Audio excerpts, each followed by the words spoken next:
Good day, I am Hannah May Maluluyon and I will discuss the introduction and definition of human communication. The relationship between culture and communication is not straightforward, but rather is varied, personal, and combined. It is important to understand the process of human communication to be an effective intercultural communicator. It is also vital to know the impact of cultural dimensions and power in communicative events that take place within a particular environment. To better understand the role of communication in intercultural interactions, we will discuss the nature, properties, and components of communication. Finally, the characteristics of an effective intercultural communicator in second language situations. Definitions of human communication. According to Theo Hyman, communication means the process of passing information and understanding from one person to another. Just like culture, human communication is hard to define and scholars have given it different definitions over time. Here are some of the most common elements associated with communication and the definition that describe the element that is emphasized. Number 1 is process. According to Carey, communication is a symbolic process whereby reality is produced, maintained, repaired, and transformed. What Carey means by reality here is a more substantial domain of existence layered upon a real world of objects, the events and processes that we observe. Second is dynamic. According to Martin and Nakayama, communication is dynamic. This means that communication is not a single event but is ongoing, so that communicators are at once both senders and receivers. Communication is not fixed and is changing constantly. Third is interactive or transactive. Communication is the process by which individuals try to exchange ideas, feelings, symbols, meanings to create commonality. Communication is a two-way process as both the sender and receiver are involved in an alternate position for sending a message and giving feedback. Fourth is symbolic. According to Burleson and Steiner, communication is the transmission of information, ideas, emotion, skills, etc. by the use of symbols, words, pictures, figures, graphs, and etc. Some people are not able to use speech to communicate, so they may need to use symbols to express their thoughts or feelings to let others understand the message they want to communicate. Fifth is intentional and unintentional. Unintentional messages are not purposeful but may be transmitted by action as well as by words. Words are used to communicate which are intentional. Sometimes these words or messages communicate something other than what is intended, or they have an intentional meaning depending on the person receiving it. 6 is situated and contextual. Communication is dependent on the context in which it occurs. Communication is contextual when both parties involved know that the current conversation is about, they are aware of the relation, environmental, and cultural context of the exchange of messages. Seventh is pervasive.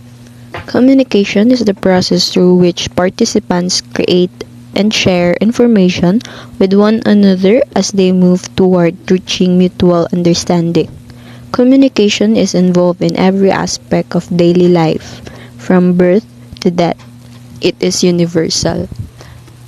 Communication is a pervasive activity which encompasses all facets of our lives. Our life is spent mostly in communicating each other. Next is power infused. Communication is the mechanism by which power is exerted. Communication is a powerful component of leadership. Communicating is a must in good times or bad times. Your communication should clarify objectives, expectations, and progress. Last is cultural. Communication is a process of utilizing cultural resources. Cultural communication is the use of communication to carry out the activities and commitments of their particular communities through the use of symbolic resources.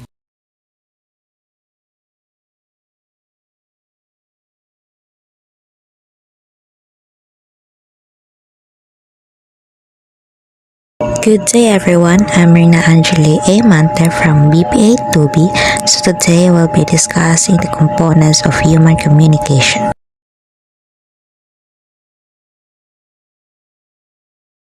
The transfer of message from a sender to a recipient in an intelligible manner is the finest definition of communication. So let's get started. First, I will show you the figure of communication process. So to understand that figure, let's start to familiarize the definition of it.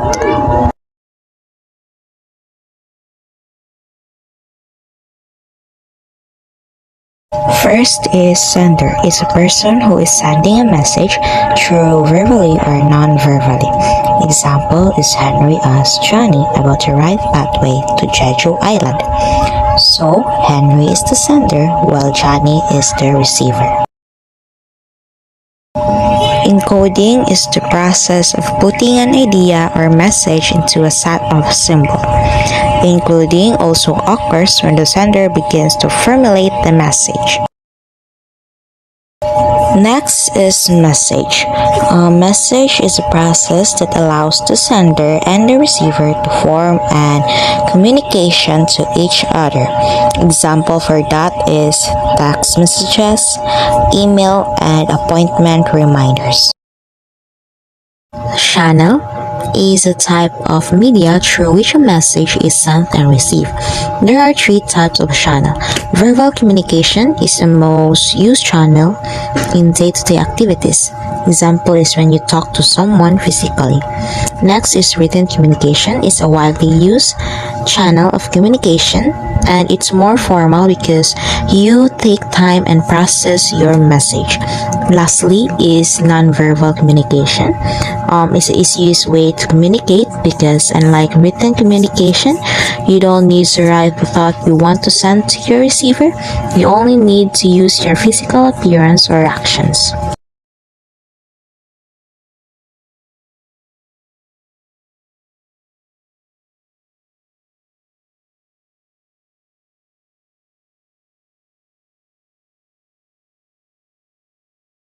Noise interference refers to anything that interferes with the communication process between the sender and the receiver. Example is background sounds, hearing impairment, unfamiliar jargon, and professional terminology.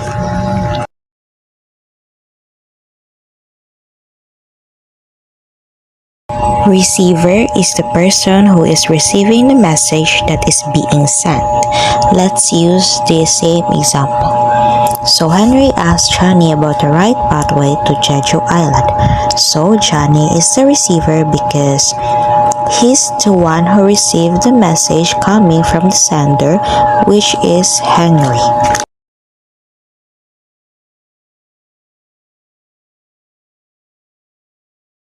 Decoding is simply turning communication into thoughts. Example, I'm sleepy. Do you want to sleep? So next is the receiver response. It's the function of the receiver to the message. Feedback is a response from a receiver to a message. It's like their reaction to what you've said to them. Lastly, it's context. It's the overall environment in the communication process. Example, political, physical, and psychological. So we already know the definitions of human communication. Let's go back to our figure. So as you can see in this picture, that's the flow of the communication process.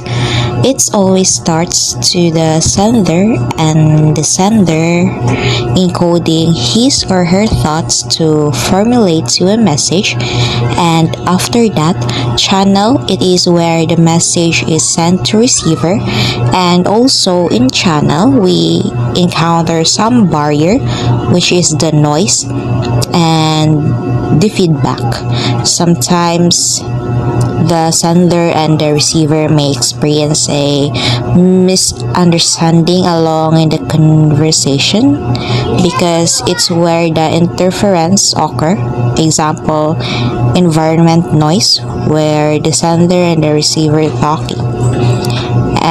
After channel, it's receiver. Receiver accept the sender message, so it's the sender turn to decode, and after the receiver decoding his or her thoughts, then the receiver responds to the sender.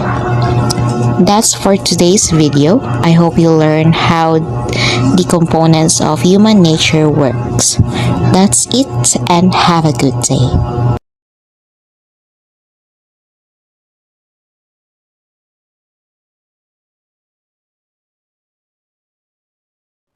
Hi, good day. I am Alberta Ocon from BPA2-B.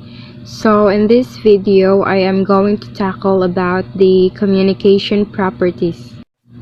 So we all know that communication means transferring thoughts, information, emotion, and ideas through gesture, voice, symbols, signs, and expression from one person to another. So to better understand communication and its implications, there are 9 communication properties. Property 1 is the communication is a process. It involves several components such as the sender of the communication, the actual message being sent, the encoding of the message, and the receiver and the decoding of the message. So, property 1 involves an interrelated, interdependent group of elements working together to achieve a desired outcome or goal. It is a series of action steps taken in order to successfully communicate. For example, the sender could deliver the message by speaking to the receiver face to face. In this case, the receiver receives the message. Then the receiver will process the message according to the communication channel the sender uses. So, okay, let's proceed to the property 2, which is the communication is a dynamic. It is characterized by energy or action. It is always developing and never passive or static. In intercultural interactions, elements in the communication process are also interdependent, variable, and dynamic, as well as being irreversible. Intercultural communication is time-bound and flexible. For example, the ability to hear the words someone else is saying is only one small part of dynamic communication that involves the ability to read facial expressions, gestures, tone of voice, and body posture at the same time as listening to the what person has to say. Active participation means that people are consciously directing their messages to someone else. Thus, the communication is transactive because individuals both send and receive messages. So the interaction between two or more people is a fundamental dimension of communication. that work through ideas in their head or out loud. For example, classroom instruction is an example of interactive communication, wherein feedback from receivers influences the transmission of messages by sender. Next is property 4, which is the communication is symbolic. Symbolic communication refers to communication that involves a shared message between the sender and the receiver. For example, sign language, picture communication systems, and tactile communication systems. Speech, by the way, is also symbolic. Each gesture, vocal sound, bodily movement has meaning, and meaning itself is symbolic. Symbolic of a reality that is, in a sense, greater than communication. Property 5. Communication is both intentional and unintentional. Intentional communication is a situation in which two or more people consciously engage in interaction with a specific purpose in mind. For example, if Albie says to a specific purpose in mind. For example, if Albie says to Christian, "Would you like to go to the basketball game tonight?" And he replies, "Sure, what time should we leave?" So in the example given, the intentional communication has occurred and they'll soon head off to the event together. Unintentional communication may also be taking place. For example, Christian may believe that Albie is asking him to go to the game because she is romantically interested in him, when in fact, she just wants to go with him as a friend. What makes communication intentional? Something that is done with intention or on purpose. Intentional communication can be called conscious communication. This implies that we are speaking with awareness of our purpose and its effect on others. And then what makes communication unintentional? Those are not purposeful but may be by actions as well as by words. These are messages that were not intended to be sent or were not intended for the individual who received it. Oftentimes, these are messages that are conveyed in nonverbal communication. So, property 6. Communication is situated and contextual. Situational context describes the reason why something is occurring and the appropriate behavior and actions associated with the situation. So, situational is for pertaining to a particular situation, while contextual is of pertaining to or depending on the context of information relating to the situation or location in which the information was found. An example of context of situation could take place in a shop. The field could be the price of certain item. The tenor would be a slight difference in the shop assistant part towards the customer because of a potential sale. Then the mode would be that of spoken inquiry, such as question, answer, and response. And then let's proceed to property 7, which is communication as pervasive. A pervasive communication, distributed presence of identity in a pervasive communication. The availability of a user is determined by the set of devices available in his surroundings. This means that anytime you are perceived by another person, you are communicating messages about yourself and your emotions, even though they may be below your level of awareness. So, communication can shine a spotlight on problems, making them easier to see and offering a stage to popularize solutions, although not always of use. Power influences the communication process. Communication is power, and like all power, How you use it matters.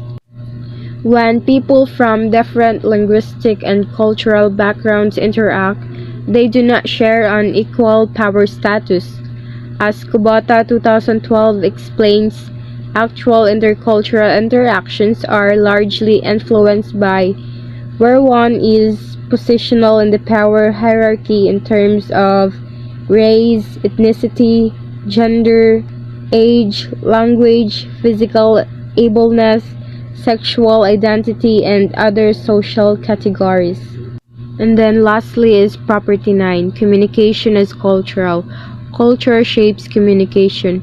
Through enculturation, the process of primary language and cultural socialization, we learn how to communicate in ways that are deemed appropriate in our culture.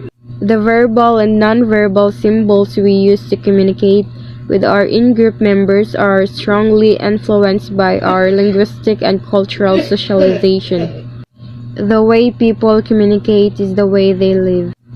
Indeed, cultural communication pertains to the use of language and other communicative means to carry out the activities and commitments of their particular communities in and through the use of symbolic resources. That's all, thank you, and I hope you've learned something from the discussion. Goodbye, God bless. Good afternoon, everyone. I am Christine A. Tagsip, and I'm here to discuss the language, culture, and communication style. As many interculturalists believe that our preferred modes of communication are impacted by where we came from, our background culture, our origin and language, our heritage and religion, our family, our friends, and our education. Indeed, enculturation has an impact on each of us. So let's discuss the differences in speech and communication style and how they could affect intercultural interactions. Style of speech. Linguistic style. According to Deborah Tan in 1995, a social linguist who has written widely on gender, language, culture, power, and communication. She defined linguistic style to an individual characteristic speaking pattern. According to her, it is a set of culturally learned signals by which we not only communicate what we meant, but also interpret others' meanings, since it includes the features as degree of directness or indirectness, pacing and pausing, word choice, and the use of elements as joke, sarcasm, figure of speech, stories, questions, silence, and apologies. One speech style is made up of choices regarding a wide range of linguistic style. For example, I came from Bohol and I'm personally a Boholana. So we use the word ija-ija, aho-aho, but it doesn't mean we have that kind of attitude. We just simply change the letter Y into J and the letter K into H, so the word iya-iya, ako-ako will sound like ija-ija, aho-aho. So that is our speech style as Boholanos.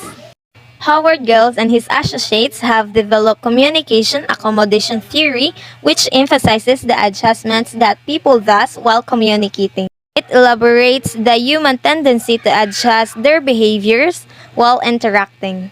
The factors that lead to accommodation activity are adjustments which can be through verbal communication or through gestures. There are two types of accommodation process explained in this theory, the convergence and the divergence. So first, the convergence is a process where people tend to adopt other person's communication characteristics to reduce the social distance.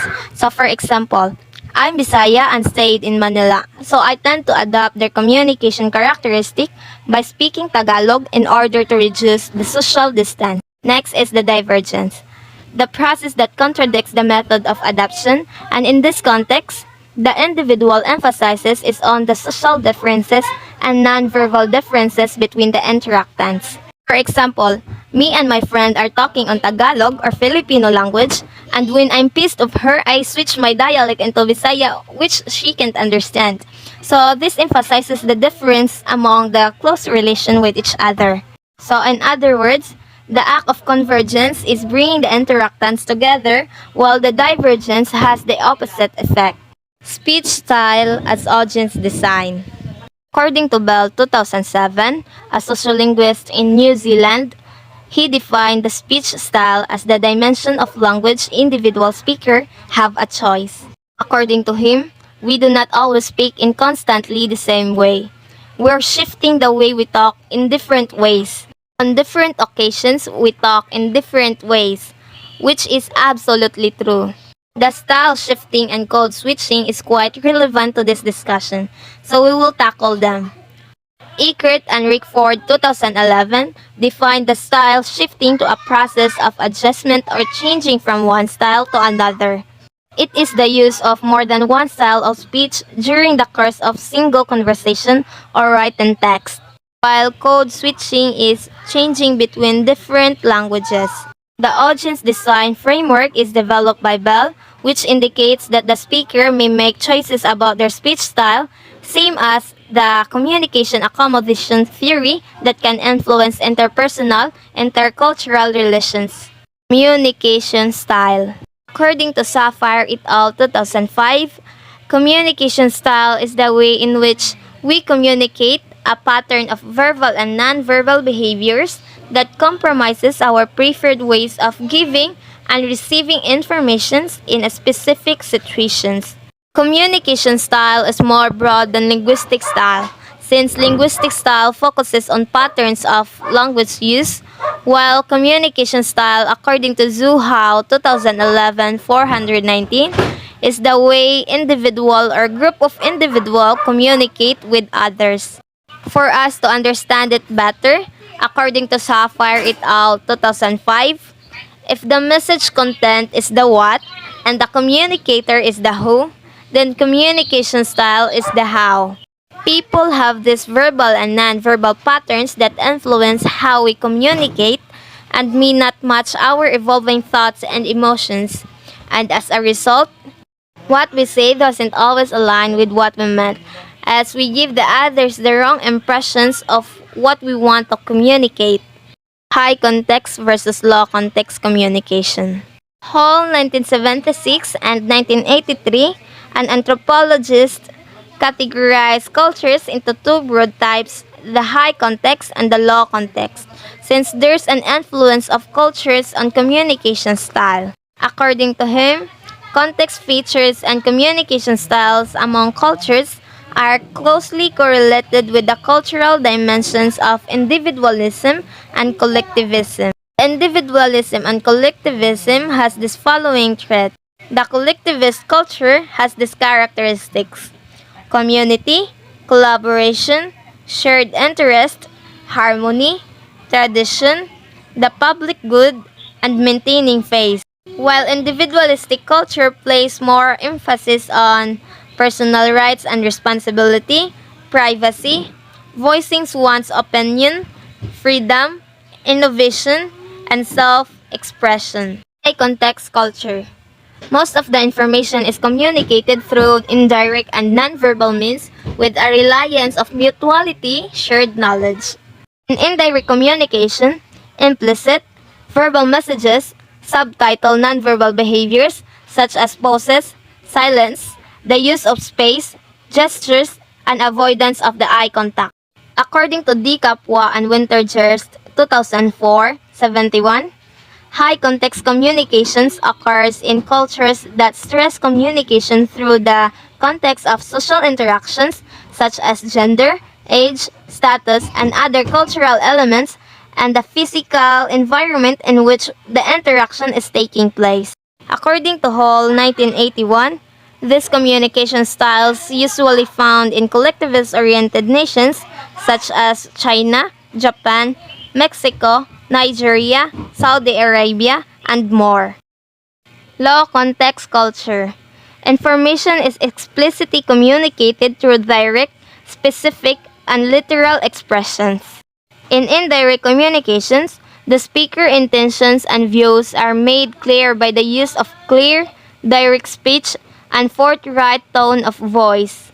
According to D. Capua and Wintergerst 2004-71, in low context culture, the primary responsibility for ensuring that listeners correctly receive and interpret verbal messages rests on speakers. According to Hall 1976, this communication style is usually found in individualistic-oriented nations such as Australia, Canada, Denmark, and more.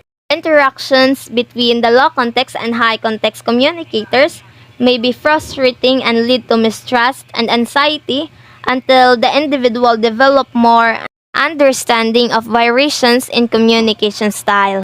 Limitations of communication styles typologies. As many interculturalists have been greatly influenced by E.T. Hall's continuum of high and low context, we must be cautious and not assume that everyone in particular part of the world behave in certain ways. For example, not all from collectivist-oriented nations such as China, Japan, Mexico, and more are more favored in indirect style of communications. The degree of directness and formality may vary among individuals. Our communication style preferences reflect not only our linguistic and cultural socialization, but our individual, personal preferences, and unique experiences. People may also favor one communication style over in particular situations as part of our personal preferences. For example, we use a direct communications in the school or if we approach a teacher, but we use more indirect communication with friends.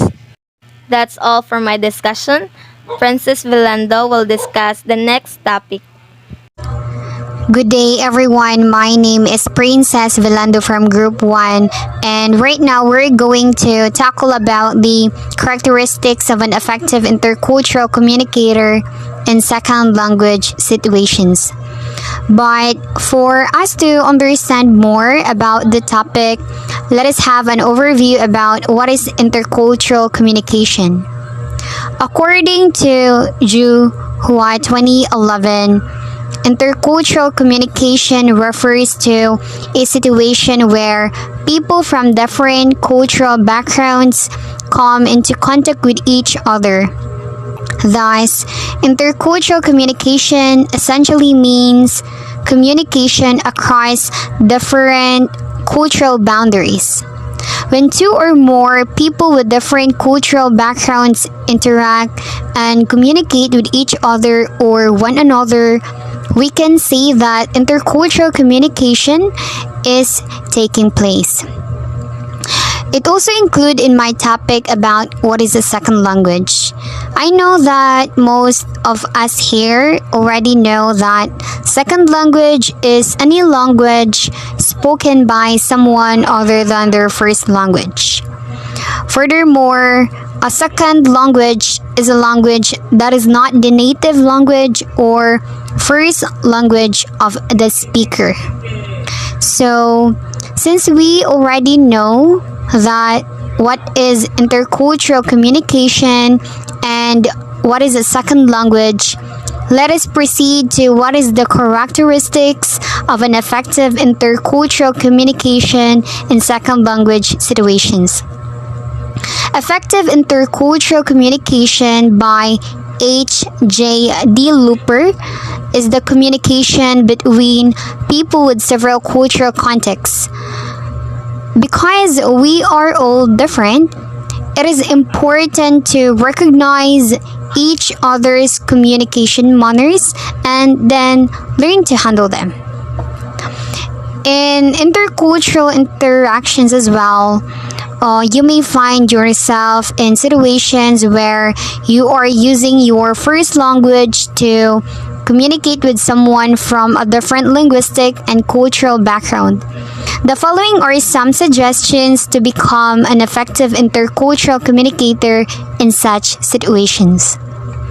First and foremost, learn about different cultures and values. This is one of the most important things that anyone can do. The internet is an amazing place to learn more about different countries and cultures.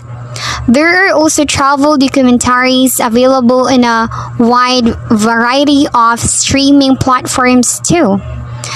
Maps and books are other resources that are widely available that you can use so that you will be able to learn more about the different cultures and values in every country.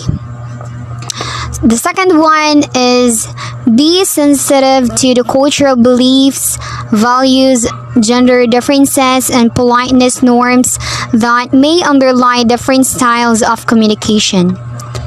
It simply means that we must be aware that people are not the same. Of course, as a human being, we are born with different personality, different cultures, as well as tradition. That is why we must recognize that our culture is no better than any other culture. The third one is recognize your personal style of communicating and make an effort to determine how your communication partners are perceiving you. One big plus of having a personal communication style is that your communications allows you to build deep personal relationship with other people. So right now you can also discover your personal style of communication. The next one, bear in mind that miscommunication may be due to language barriers rather than cultural difference. There are many ways to learn to communicate with someone without speaking the same language. One example for that is the body language as well as the sign language. It also one of the way to facilitate communication. At the same time, you can also learn some words for the other person that you are talking. Number 5, practice mindfulness. Mindfulness is an incredibly important skill for intercultural communicators. It is important to pay close attention to our own emotional responses and behavioral patterns which may differ between both cultures. Next one is suspend judgment. Suspend judgment until we can claim that we truly understand the other culture. There will always be situations where certain aspects of the other culture will evoke negative emotions within us. In these situations, it is easy to judge certain behaviors or ways of thinking of the other culture by placing negative labels upon them. This will not only make effective communication with people from the other culture impossible, but it will also make it impossible for us to learn and grow as well. Of course, we all judge other cultures in one way or the other. But the important point is, again, to suspend judgment until we can claim that we truly understand the other culture. Otherwise, we will misjudge the culture for something that it is not. Number 7, always double check any assumption you are making about another culture. Even if you have spent a significant amount of time reflecting on the behavior of people from another culture, you should still remain cautious about coming to any final conclusions on your own. It makes more sense to double check as well with other sources or with other people that have more knowledge of the other culture compared to you. The last one gonna be open-minded. Although this may be easier said than done for some people, understanding the worldview of others and learning to appreciate the differences is crucial. Not everyone will have the same views as your own, but sometimes listening to what others think and why they think that way will give you a better understanding of them. Any biases or assumptions you may have will need to be put aside. Ask questions on aspects of the culture or language that may confuse you, and listen intently to responses. While these strategies have been suggested with second language situations in mind, many may also enhance your interaction with people who share your first language but differ from you in terms of age, gender, religion, and etc. As a sensitive and respectful intercultural communicator, you can take steps to reduce the power gap and cultivate more equitable, satisfying relationships. Ultimately, have fun with learning and communicating. These are just some tips and tricks to get you started on the journey of effective intercultural communication. That would be all. Thank you so much for listening.